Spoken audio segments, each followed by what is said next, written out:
जिस रूप से केंद्रीय जांच एजेंसियों का दुरुपयोग भाजपा सरकार पूरे देश में विपक्ष की कोई भी प्रखर आवाज़ उसको कुचलने के लिए, उसको दबाने के प्रयास के लिए भाजपा कर रही है, ये मैं समझता हूँ लोकतंत्र के लिए अच्छा नहीं है।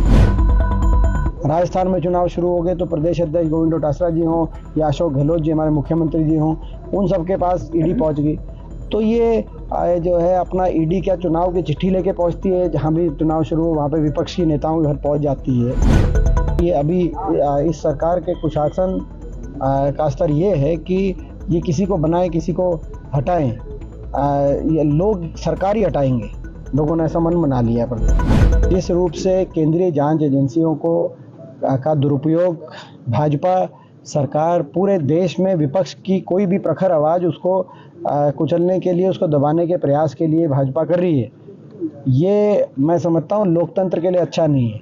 और आपने देखा होगा जैसे ही चुनाव शुरू हुए छत्तीसगढ़ में, वहाँ पे जो मुख्यमंत्री हैं उनके नज़दीकी हैं, बघेल साहब हैं, पीसीसी अध्यक्ष हैं, उन सब के पास ईडी पहुँच गई। राजस्थान में चुनाव शुरू हो गए तो प्रदेश अध्यक्ष गोविंद डोटासरा जी हों या अशोक गहलोत जी हमारे मुख्यमंत्री जी हों, उन सब के पास ईडी पहुँच गई।